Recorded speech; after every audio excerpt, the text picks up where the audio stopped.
شرک بریا فرمانے رسول من صلی یورائی فقد اشرکا، جس نے دکھاوے کے لیے نماز پڑھی اس نے شرک کیا۔ ون ساما یورائی فقد اشرکا، جس نے دکھاوے کے لیے روزہ رکھا اس نے شرک کیا۔ ومن تصدق یورائی فقد اشرکا، جس نے دکھاوے کے لیے صدقہ کیا اس نے شرک کیا۔ یہ چھپا ہوا شرک ہے جو نظر نہیں آتا۔ اللہ کی نظر میں قیمتی اعمال وہ ہیں جو شرک اور ریا سے پاک ہوں۔ شرک فی الاخلاص، اخلاص میں شرک، ایسا عمل جو اللہ کے لیے نہیں بلکہ کسی کو دکھانے یا سنانے کے لیے کیا تو یہ بھی شرک ہے۔ مسند احمد کی روایت۔ شرک فی النفس، اپنی مرضی کی بات مانی اللہ کی بات نہیں مانی، یہ شرک فی النفس ہے۔ اپنی خواہشات ناجائز طریقے سے پوری کرنا۔ سورہ جاثیہ۔ افرائیتا من اتخذ الہہ ہوا 23۔ اے نبی آپ نے اس شخص کو دیکھا جس نے اپنی خواہش کو اپنا معبود بنا لیا۔ ارائیت من اتخذ الہہ ہوا افلا تکون علیہ وکیلا، اے نبی کیا آپ نے اس شخص کے حال پر بھی نظر کی جس نے اپنی خواہش نفس کو اپنا معبود بنا لیا۔ سورہ فرقان 43 آیت۔ نبی اکرم صلی اللہ علیہ وسلم نے فرمایا اہلک عبد الدینار و عبد الدرہم، ہلاک ہو گیا دینار اور درہم کا بندہ جس کے دل میں دولت کی محبت، دولت کی خواہش اتنی ہے کہ اس کو کوئی غرض نہیں کہ حلال سے ہے یا حرام سے، جائز سے ہے یا ناجائز سے، صحیح طریقے سے ہے یا غلط راستے سے۔ شدید دولت کی چاہت بھی شرک ہے۔ ملاوٹ، دھوکہ، جھوٹ سے دولت کما رہے ہیں جبکہ اللہ نے اس سے منع فرمایا ہے۔ توکل، بھروسہ اللہ کے سوا کسی پر بھی ہوگا تو وہ شرک ہے۔ اللہ کی ذات کو ہم نہ سوچیں، اللہ کا تعارف اس کی صفات کے ساتھ ہے۔ شرک ساری نیکی کو ختم کر دیتا ہے۔ نبی صلی اللہ علیہ وسلم نے فرمایا شرک میری امت نہ کرے، احتیاط کرے۔ ہر مسلمان کو شرک کی ہر قسم سے بچنا چاہیے۔ ہمارا جتنا بھروسہ اللہ پر ہوگا ہم اتنا ہی شرک سے بچ سکیں گے۔ ابھی توبہ کا وقت ہے، توبہ کر لیں، توحید پر قائم رہیں، شرک سے بچ جائیں تو یہ اصل کامیابی، آخرت کی کامیابی اور ہمیشہ رہنے والی کامیابی ہے۔ اللہ کے ساتھ کسی کو شریک نہیں کرنا، نہ ذات میں، نہ صفات میں، نہ عبادات میں، نہ اختیارات میں۔ ایمان باللہ کے لیے قرآن سے رہنمائی اور صالح لوگوں کی صحبت ضروری ہے۔ اس آیت میں شرک کو ظلم کہا گیا ہے۔ ان الشرک لظلم عظیم، ظلم کیا ہے؟ کسی کے حق میں کمی کرنا۔ عربی زبان میں ظلم کی تعریف کسی چیز کو اس کے اصل مقام سے ہٹا کر کسی اور جگہ رکھ دینا، یہ ظلم ہے۔ ہر چیز کو اس کے اصل مقام پر رکھنا عدل اور انصاف ہے۔ اللہ کا مقام بڑا ہے، بلند ہے۔ شرک میں اللہ کے مقام بلند کو گرا کر مخلوقات کی لائن میں کھڑا کر دیا۔ کوئی صفت، کوئی خوبی جو صرف مخلوقات کے لیے ہو اس سے اللہ کو ملا دیا، یا پھر کسی کو اٹھا کر اللہ کے برابر کر دیا، یہ صورتیں ظلم ہیں۔ اللہ کا مقام، حیثیت کا لحاظ نہ رکھا تو یہ ظلم ہے۔ قابل توجہ بات یہ ہے کہ حضرت لقمان نے اپنے بیٹے کو نصیحت کرتے ہوئے اللہ کا حق تو بتا دیا کہ میرے بچے اللہ کے ساتھ شرک مت کرنا، لیکن خود اپنے حق کو بیان نہیں کیا۔ آیت 14۔ وَوَصَّيْنَا الْإِنسَانَ بِالْوَالِدَيْهِ حَمَلَتْهُ أُمُّهُ وَهْنًا عَلَىٰ وَهْنٍ وَفِصَالُهُ فِي عَامَيْنِ أَنِ اشْكُرْ لِي وَلِوَالِدَيْكَ إِلَيَّ الْمَصِيرُ۔ ہم نے انسان کو وصیت کی ہے اس کے والدین کے بارے میں، اٹھائے رکھا اسے اس کی والدہ نے کمزوری پر کمزوری جھیل کر، اس کا دودھ چھڑایا 2 سالوں میں، کر شکر میرا اور اپنے والدین کا، میری ہی طرف لوٹنا ہے۔ وَوَصَّيْنَا، وصیت کسے کہتے ہیں؟ تاکیدی حکم کو، کوئی مشکل آنے سے پہلے کسی کو سمجھانا وصیت، خیر خواہی کا حکم ہوتا ہے وصیت۔ اس آیت میں عمل صالح کے حوالے سے ادائے حقوق میں اولین ذکر والدین کے حقوق کا، والدین کے ساتھ اچھا سلوک کے بارے میں قرآن پاک میں 4 مقامات پر آیات آئی ہیں۔ سورہ لقمان آیت 14 جو ابھی ہم سمجھ رہے ہیں، سورہ بقرہ آیت نمبر 83، وَإِذَا أَخَذْنَا مِيثَاقَ بَنِي إِسْرَائِيلَ لَا تَعْبُدُونَ إِلَّا اللَّهَ وَبِالْوَالِدَيْنِ إِحْسَانًا۔ یاد کرو جب ہم نے بنی اسرائیل سے پختہ عہد لیا تھا کہ اللہ کے سوا کسی کی عبادت نہ کرنا، والدین کے ساتھ حسن سلوک کرنا۔ سورہ انعام آیت نمبر 152، سورہ بنی اسرائیل آیت 23۔ اور تیرے رب نے فیصلہ کر دیا ہے کہ تم لوگ کسی کی عبادت نہ کرو مگر صرف اس کی، اللہ کی، اور والدین کے ساتھ نیک سلوک کرو۔ انسان دنیا میں زندگی گزارتا ہے تو اس پر بہت سے لوگوں کے حقوق عائد ہوتے ہیں۔ ان کو شریعت کی اصطلاح میں حقوق العباد کہا جاتا ہے۔ حقوق العباد میں پہلا حق والدین کا، جنہوں نے اس کا خیال رکھا، اپنا آرام چھوڑ کر اس کے آرام کی فکر کی، اولاد کی تکلیف پر بے چین ہوئے۔ والدین کے ذکر کے ساتھ والدہ کا خاص طور پر ذکر اس کی 3 مشقتوں کا ذکر جو اس نے برداشت کیا ماں نے، ماں جس نے کمزوری پر کمزوری برداشت کرتے ہوئے اپنے پیٹ میں اسے اٹھائے رکھا۔ نمبر 1 مشقت، نمبر 2 پیدائش کے وقت تکلیفیں برداشت کیں، نمبر 3 2 سال تک اپنا دودھ پلایا، اپنی تمنائیوں کو بہترین غذا کے طور پر بچے کے جسم میں اتارا۔ مثال دی ہے کہ ماں کی فرمان ایک بچے کو ایک بزرگ کے پاس لایا گیا تو انہوں نے اس کا علاج اس کے پیٹ پر پتھر باندھ کر کیا، یعنی وزن رکھ کر کیا کہ 24 گھنٹے اس پتھر کو، اس وزن کو اٹھائے رکھو، اسی میں چلو، سو، کھاؤ، واش روم، ٹوائلٹ میں جاؤ، اپنی رفع حاجت پوری کرو، گھر کے کام کرو، تاکہ اولاد کو احساس ہو کہ ماں نے 9 ماہ پیٹ میں رکھ کر پیدائش اور اس کے بعد بچپن میں کتنی تکلیفیں اس کی وجہ سے برداشت کی۔ حدیث ہے جنت ماں کے قدموں کے نیچے ہے۔ کیا مطلب؟ ماں کی خدمت کرو، اس کے ساتھ اچھا سلوک کرو، انسان کے جنت میں داخل ہونے کے ذرائع میں سے ایک اہم ذریعہ ہے۔ حدیث، ایک صحابی نے رسول صلی اللہ علیہ وسلم سے پوچھا میرے حسن سلوک کا سب سے زیادہ مستحق کون ہے؟ تو محمد صلی اللہ علیہ وسلم نے فرمایا تیری ماں، پھر پوچھا، پھر فرمایا تیری ماں، تیسری دفعہ پوچھا، پھر فرمایا تیری ماں، چوتھی مرتبہ صحابی نے پوچھا تو اس کے جواب میں آپ نے فرمایا تیرا باپ۔ اس حدیث سے معلوم ہوا کہ باپ کے مقابلے میں ماں کا حق 3 گنا زیادہ ہے۔ کیوں؟ 3 مشقتیں اٹھاتی ہے۔ وحنن علی واہن، کمزوری پر کمزوری، ماں کے جسمانی، جذباتی، اعصابی، روحانی کمزوری کا ذکر ہے اس آیت میں۔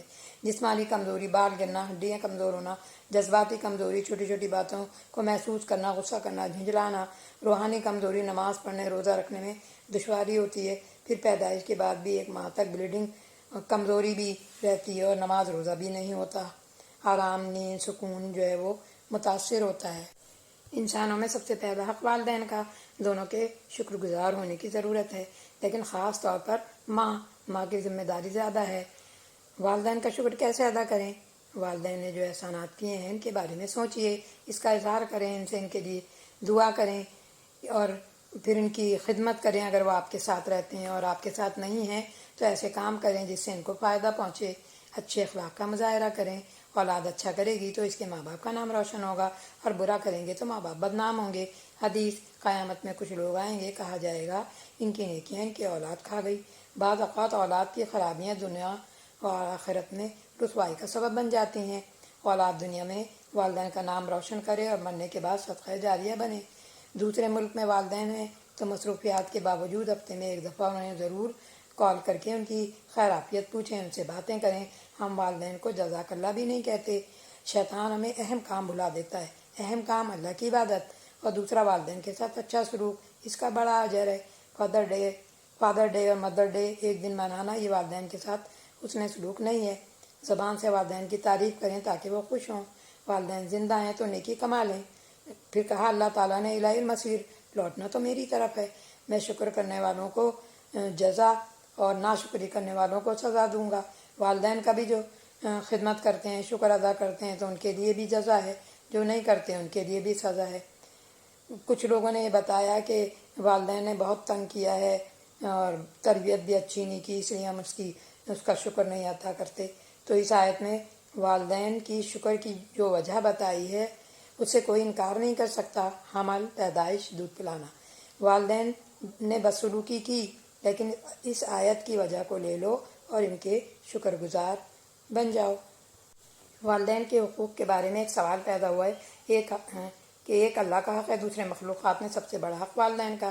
اللہ کا حق، والدین کے حق ایک دوسرے کے مقابل آ جائیں اور والدین اپنی اولاد کو شرک پر مجبور کریں تو اس صورت میں اولاد کیا کرے؟ یہ عملی مسئلہ ہے۔ نبی اکرم صلی اللہ علیہ وسلم پر جو لوگ شروع ہی میں ایمان لائے، ان میں 2 نوجوان حضرت سعد بن ابی وقاص رضی اللہ عنہ اور حضرت مصعب بن عمیر رضی اللہ عنہ تھے۔ ان دونوں کی والدہ مشرک تھیں، وہ اپنے حقوق کا واسطہ دے کر مجبور کر رہی تھیں کہ اپنے باپ دادا کے دین کو نہ چھوڑو اور واپس باپ دادا کے اسی دین میں آ جاؤ۔ ان نوجوانوں کی والدہ نے بھوک ہڑتال کی، دھمکیاں دیں۔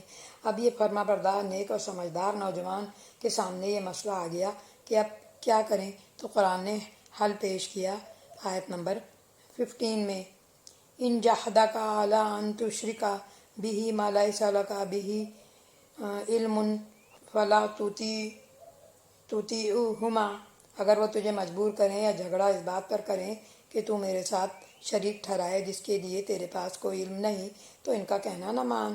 شرک پر مجبور کرنے پر تو ان کا حکم نہیں مانا جائے گا، لیکن ان کے ساتھ حسن سلوک کیا جائے گا۔ فرمایا اللہ نے وَصَاحِبْهُمَا فِي الدُّنْيَا مَعْرُوفًا، اور دنیا میں ان کے ساتھ رہے اچھے طریقے سے۔ فرمایا اللہ نے وَاتَّبِعْ سَبِيلَ مَنْ أَنَابَ إِلَيَّ، تبع کرنا، پیروی کرنا اس کی جس نے اپنا رخ میری طرف کر رکھا ہو۔ پیروی کرو اس شخص کی جو میری طرف رجوع کرے، یعنی پیغمبر کی بات مانو۔ والدین مشرک ہوں تو ان کی شرک کو مت مانو۔ پیغمبر بلا رہے ہیں اللہ کی طرف اور والدین بلا رہے ہیں شرک کی طرف، راستہ تو اللہ ہی کا اختیار کرنا ہے، یعنی دین اسلام کا راستہ۔ جو میرے راستے کی طرف چل رہا ہے تم بھی اس کے ساتھ چلو، واپسی میری طرف ہے، تو راضی کس کو کرنا چاہیے؟ اللہ کو۔ مشرک والدین کی بھی مالی، اخلاقی، جسمانی مدد کرنا ہے اور ان کے لیے دعا بھی کرنا ہے، لیکن ان کے شرک میں شریک نہیں ہونا۔ پھر اولاد کو یاد دلایا اسی آیت کے اندر ثم الی مرجعکم فانبئکم بما کنتم تعملون، تم سب کو میری طرف لوٹنا ہے اور میں تمہیں بتا دوں گا جو کچھ تم کرتے رہے ہو۔ آیت 15 کے حوالے سے کیا کرتے رہے ہو؟ والدین کے کہنے پر شرک کرتے رہے، وجہ قرآن و سنت کو نہ سنا، نہ سمجھا، نہ جانا، نہ عمل کیا۔ اور پھر اللہ تعالیٰ اسی آیت میں کیا بتا رہے ہیں؟ لوٹ کر تو ہماری ہی طرف آنا ہے، ہم سے بچ کر جاؤ گے کہاں؟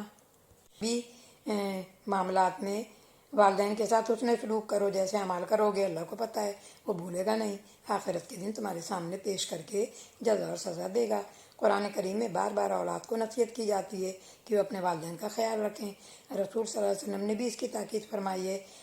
والدین کو اپنی اولاد کے بارے میں کم ہدایت دی گئی ہے، وجہ والدین صحت، قوت، صلاحیتیں، عمریں بچوں کے لیے لگا دیتے ہیں، ان سے محبت شفقت کرتے ہیں، ان کے لیے قربانی دیتے ہیں، ان کا خیال رکھتے ہیں۔ اسی لیے اولاد کو یاد دہانی قرآن کے ذریعے کی جاتی ہے کہ وہ والدین کا خیال رکھیں۔ والدین اگر مشرک بنانے کے احکام دیں اور ناراض ہوں تو ان کی یہ بات نہ مانیں۔ آیت نمبر 16 یا بنیا انہا ان تکو مثقال حبۃ من خردل فتکن فی صخرۃ او فی السماوات او فی الارض یأتی بها اللہ ان اللہ لطیف خبیر۔ اے میرے بچے، نیکی بدی بڑی کے دانے کے برابر ہو، کسی چٹان میں چھپ کر کی گئی ہو، آسمان میں ہو، فضا میں ہو یا زمین میں ہو، اللہ اسے لے آئے گا۔ بے شک اللہ بہت باریک بین اور بہت باخبر ہے۔ اس آیت میں ایمان بالآخرت کا ذکر ہے اور اللہ کی اہم صفت لطیف اور خبیر کا ذکر ہے کہ وہ چھوٹی سے چھوٹی اور بڑی سے بڑی چیز بھی اس کی نظر میں ہے اور وہ خبر رکھنے والا ہے، اس سے کچھ چھپ نہیں سکتا۔ آخرت میں سب کچھ سامنے آ جائے گا، جیسا کرو گے ویسا بھرو گے۔ عمل سے غافل مت ہو جاؤ، مکافات عمل بدلہ ہے، آخرت ہے۔ انسان کے اعمال اور افعال بے نتیجہ نہیں رہیں گے، بلکہ نیکی اور بدی کا بھرپور بدلہ مل کر رہے گا۔ ہر انسان یہ چاہتا ہے کہ نیکی کی جزا ملنا چاہیے اور بدی کی سزا ملنا چاہیے، اسی لیے آخرت قائم کی گئی ہے۔ کسی نے 10 قتل کیے، پکڑا گیا تو 10 قتل کے بدلے اس کی جان تو ایک ہی دفعہ گئی، تو ایک ہی قتل کا بدلہ ہوا، تو یہ پوری سزا نہ ہوئی۔ اس دنیا میں پوری سزا نہیں مل سکتی، اس لیے آخرت کی ضرورت۔ عقل کہتی ہے نیکی کا اچھا بدلہ، برائی کا برا بدلہ ملنا چاہیے۔ انسانی اعمال ضائع ہونے والے نہیں۔ دنیا میں نیکی اور بدی کے نتائج اکثر نظر نہیں آتے، برے لوگ عیش میں اور نیک مشکل میں۔ دنیا محدود، زندگی چھوٹی، مختصر، قانون دنیا کا نیکی اور بدی کے مطابق مکمل جزا اور سزا نہیں دے سکتا۔ حقیر چیز کے لیے رائی کی دانے کی مثال دی گئی ہے، یعنی بہت ہی چھوٹی چیز، چاہے نیکی کا یا خیر خواہی کا چھوٹا یا بڑا عمل جو بھی ہوگا سب اللہ کو معلوم ہے اور اس کے ریکارڈ میں رہے گا۔ کسی انسان کے یقین میں، ایمان میں یہ بات شامل ہو جائے کہ میرا رب سب جانتا ہے، میری ایک ایک بات سے باخبر ہے، تو اسے نیکی کرنے کے بعد بندوں کو دکھانے کا شوق نہ رہے گا۔ اس کے ذہن میں آ جائے گا کہ میرا یہ عمل کوئی بندہ نہیں جانتا تو اس سے کوئی فرق نہیں پڑتا، اللہ جانتا ہے اور واپسی اسی کی طرف ہے، جزا دینے والا اللہ ہے۔ پھر وہ لوگوں کی تعریف سے بے نیاز ہو جاتا ہے۔ اس طرح اخلاق کردار میں بے پناہ مضبوطی آ جاتی ہے۔ غلط کام کر کے کہیں بھی چھپ جاؤں، پہاڑ میں، غار میں، آسمانوں میں، تو اللہ کو معلوم ہے، دنیا میں کسی نے نہیں دیکھا، اللہ تو دیکھتا ہے۔ قیامت کے دن سب کو دکھا دیا جائے گا۔ ہم بچوں کو یہ آیت سمجھا دیں تو 24 گھنٹے ہمیں ان کی نگرانی کی ضرورت نہیں۔ ہم ان کو ابا سے ڈراتے ہیں، خاندان سے، لوگوں سے ڈراتے ہیں۔ ہم میں سے کتنے ہیں جنہوں نے اپنی اولاد کو اللہ سے ڈرایا کہ تم انٹرنیٹ پر چھپ کر دیکھ لیتے ہو، دنیا سے غلط حرکات کے چھپانے کے طریقے اپنا لوگے لیکن اللہ سے کیسے چھپو گے؟ اس آیت سے پتہ چلا لقمان اپنے بیٹے کے دل میں خوف خدا پیدا کر رہے ہیں۔ خوف خدا کی وجہ سے انسان اپنے اوپر چیک رکھتا ہے۔ آیت نمبر 17 یا بنیا اقیم الصلاۃ وامر بالمعروف ونہا عن المنکر واصبر علی ما اصابک ان ذلک من عزم الامور۔ اے میرے پیارے بچے، نماز قائم کر، نیکی اور بھلائی کا حکم دے، بدی اور برائی سے روک اور صبر کر ان مصائب پر جو نیکی کا حکم دینے اور برائی کو روکنے کی وجہ سے تجھ پر آئیں، یقیناً یہ بڑے ہمت کے کاموں میں سے ہے۔ یا بنیا سے ہمیں پتہ چلا کہ محبت اور پیار سے اپنے اولاد کو نصیحت کرو۔ ہر نصیحت کے ساتھ پیار کا جملہ یا بنیا، اے میرے پیارے بیٹے۔ کیوں؟ اس لیے کہ محبت دل میں جاتی ہے، محبت بات سننے کے لیے آمادہ کرتی ہے۔ جب اولاد کو یقین ہوتا ہے ماں باپ سے پیار کرتے ہیں تو ان کی بات سنتا بھی ہے اور وہ اس پر اثر بھی کرتی ہے۔ صلاح کے معنی حرارت، گرمی، اللہ کی یاد سے اپنے آپ کو گرم کرو، یعنی توانائی، طاقت، قوت حاصل کرو۔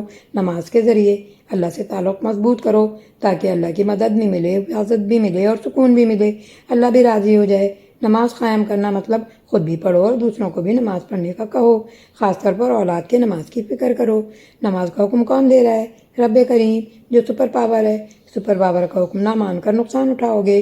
اس آیت میں جو حکم دیا گیا ہے ہمارے فائدے کے لیے دیا گیا ہے۔ معروف، جس کو سننا اچھا لگے، معروف کے معنی جانا پہچانا۔ بدی کے لیے منکر، جس سے انسان کو نفرت ہو، جو انسان کو اچھی نہ لگے۔ نیکی کرنا پسند کیا جاتا ہے۔ غلط ماحول یا غیر معمولی حالات میں انسان برائی بدی کر لیتا ہے تو اس کا ضمیر اس کو ٹوکتا ہے کہ تم غلط راستے پر جا رہے ہو۔ امر بالمعروف ہماری دین کی بڑی اہم اصطلاح ہے، اتنی اہم کہ امت مسلمہ کا مقصد اللہ نے سورہ آل عمران کی آیت 110 میں بتایا ہے۔ کنتم خیر امت اخرجت للناس تأمرون بالمعروف وتنہون عن المنکر وتؤمنون باللہ۔ اے مسلمانوں، تم وہ بہترین امت ہو جسے دنیا والوں کے لیے نکالا گیا ہے۔ تمہاری ذمہ داری ہے کہ نیکی کا حکم دو، بدی سے روکو اور اللہ پر پختہ ایمان رکھو۔ حدیث ہے کہ بستی الٹنے کا حکم آیا، لوگ نافرمان تھے۔ ایک عبادت کرنے والا بھی اس بستی میں رہتا تھا لیکن لوگوں کو برائی سے نہیں روکتا تھا، تو حکم ربی آیا کہ اس کو بھی عذاب میں شامل کر دو۔ ہماری نجات کے لیے صرف عبادت کافی نہیں، برائی سے روکنا بھی ہے۔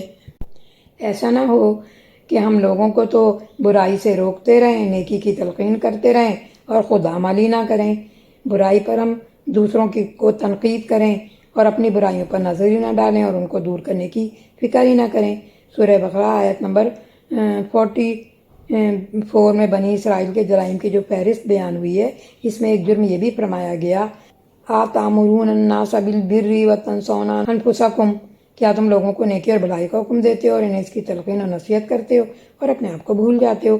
یعنی انسان میں دونوں باتیں ایک ساتھ ہونی چاہیے کہ وہ اپنے اصلاح کے لیے بھی کوشش کرے اور دوسروں کو بھی اس کی تلقین کرتا رہے نیکی کی، تاکہ یہ اس کے لیے مددگار ثابت ہوں۔ ہمارا عمل اچھا نہیں ہو تو ہماری باتوں میں اثر بھی نہیں ہوگا۔ اچھی باتیں دوسروں سے بھی شیئر کریں، ان کو بھی بتائیں۔ اس انسان کو اچھائی پر خود قائم رہنا بہت مشکل ہو جاتا ہے جب وہ دوسروں کو اچھائی نہ بتائے۔ بچے کی سوچ بنائیں کہ وہ صرف خود ہی اچھائی نہ کرے، دوسرے لوگوں کو بھی اچھائی بتائے اور برائی سے روکے، تاکہ اس کا آس پاس کا ماحول جو ہے وہ خوشگوار ہو۔ جو کم ہمت لوگ اور بے حس لوگ ہوتے ہیں وہ اچھائی پہنچانے کا کام ہی نہیں کرتے، ان کو پرواہ ہی نہیں ہوتی کہ ان کے آس پاس کیا ہو رہا ہے، کیا اچھا ہو رہا ہے، کیا برا ہو رہا ہے۔ صرف وہ اپنے لیے جیتے ہیں کہ ہم جہنم سے بچ جائیں اور ہم جنت میں چلے جائیں، دوسروں کی فکر ہی نہیں۔ کسی بھی معاشرے، سوسائٹی میں رہنے کا طریقہ کیا ہوتا ہے؟ اپنی بھلائی کے ساتھ دوسروں کی بھلائی کرتے رہنا اور برائی کو دور کرتے رہنا۔ آسان نہیں، یہ بہت محنت، صبر اور ہمت کا تقاضا کرتا ہے۔ لیکن جب آپ کسی کو بتاتے ہیں تو اس کا نتیجہ کیا ہوتا ہے؟ کوئی قبول کرتا ہے اور کوئی نہیں کرتا، مخالفت کرتا ہے، پریشان کرتا ہے۔ پھر بھی آپ کو امر بالمعروف اور نہی عن المنکر کرتے ہی رہنا ہے اور اس پہ جمے رہنا ہے صبر کے ساتھ۔ جس معاشرے میں برائیوں کو گوارا کیا جائے گا اور پر توجہ نہیں دی جائے گی تو پھر معاشرے کے اندر جو ہے نا وہ نیکیاں پھیل نہیں سکیں گی۔ اس کی مثال ایسے ہی ہے کہ جیسے کوئی باغبان ہے، اس نے پودے لگائے لیکن اس نے جھاڑ جھنکار جو ہے وہ نہیں ہٹایا، تو وہ پودے جو اس نے لگائے تھے وہ ان کو غذا صحیح نہیں ملے گی تو وہ جو ہے پھیل نہیں سکیں گے، بڑھ نہیں سکیں گے۔ تو نیکی کو فروغ دینے کے لیے برائی کو دور کرنا ہوگا۔ آیت نمبر 18 وَلَا تُبْصِرْ خدک للناس ولا تمشی فی الارض مراحا ان اللہ لا یحب کل مختال فخور، اور اپنی گردن کو ٹیڑھا نہ کر، بے رخی اختیار نہ کر اور زمین میں اکڑ کر نہ چل، اللہ کو مغرور لوگ اور شیخی خورے لوگ بالکل بھی پسند نہیں۔ آیت 18 کے اندر بد اخلاق شخص کی تصویر کھینچی گئی ہے کہ اپنے اندر سے ہمیں نگیٹو عادات کو نکالنا ہے، پازیٹیو عادات کو جو ہے وہ داخل کرنا ہے۔ تو لقمان علیہ السلام بھی اپنے بیٹے کے اندر اچھا اخلاق پیدا کرنا چاہتے ہیں اور بد اخلاقی جو ناپسند ہے اس کو نکالنا چاہتے ہیں۔ تو اللہ سے اگر محبت ہوگی تو اچھے اخلاق اپناؤ گے اور برے اخلاق کو چھوڑو گے۔ جو اللہ کو پسند ہے وہ کرو، جو اللہ کو ناپسند ہے وہ مت کرو۔ قرآن میں کئی آیات میں اللہ نے اپنی پسند ناپسند بتائی ہے۔ ان آیات سے یہ بھی معلوم ہوا کہ غلط عادات کی وجہ ان سے انسان خود بھی تکلیف اٹھاتا ہے اور دوسروں کو بھی تکلیف دیتا ہے۔ فخور وہ کیفیت جس میں آپ کا کچھ نہیں، یعنی وہ آپ کی اپنی ذاتی نہیں ہے بلکہ آپ کو عطا کی گئی ہے، جیسے ذہانت۔ تو پھر اس پر اترانا کیسا؟ اترانے والے، غرور کرنے والے، تکبر کرنے والے لوگوں کو اللہ بالکل پسند نہیں کرتا۔ غرور کی وجہ سے چال میں اکڑ آ جاتی ہے، انداز گفتگو میں اتراہٹ آ جاتی ہے۔ ہر اعتبار سے اعتدال اور توازن کی تاکید۔ خوشی میں بے قابو نہ ہو اور غم میں مت ڈوب جاؤ، یعنی غم میں ناشکری نہ کرو اور خوشی میں شکر گزار بن جاؤ۔ تکبر اپنے گھر اور بچوں پر بھی نہ کرو، دوسروں کو کمتر نہ سمجھیں، دنیاوی اسٹیٹس پر مت اترائیں۔ ایک دولت مند امیر لڑکا دنیاوی اسٹیٹس پر اتراتا ہوا گزر رہا تھا۔ ایک بزرگ نے جب اس کو دیکھا کہ ایسے آکڑ کر کے چل رہا ہے تو انہوں نے کہا تم ایسے کیوں چل رہے ہو؟ تو اس دولت مند امیر لڑکے نے جواب دیا تم جانتے نہیں میں کون ہوں؟ بزرگ نے کہا میں تمہارا ماضی، حال اور مستقبل جانتا ہوں۔ ماضی میں تم گندے پانی کا قطرہ تھے، آج یعنی حال میں پیٹ میں گندگی لیے پھر رہے ہو، کل مستقبل میں بدبودار لاش بن جاؤ گے۔ اکڑ کر کیوں چلتے ہو؟ اکڑ کے لوگ کیوں چلتے ہیں؟ دوسرے سے افضل نظر آئیں، لوگ اہم سمجھیں۔ تکبر بہت بڑی برائی ہے۔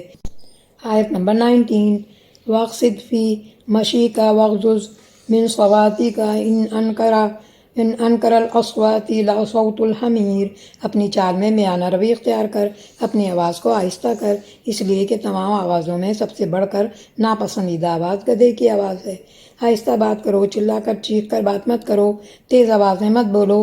ماں اپنے بچے پر بہت چیختی ہے، چیختی آواز گدھے کی آواز سے مل جاتی ہے۔ گدھے کی آواز کسی کو بھی اچھی نہیں لگتی۔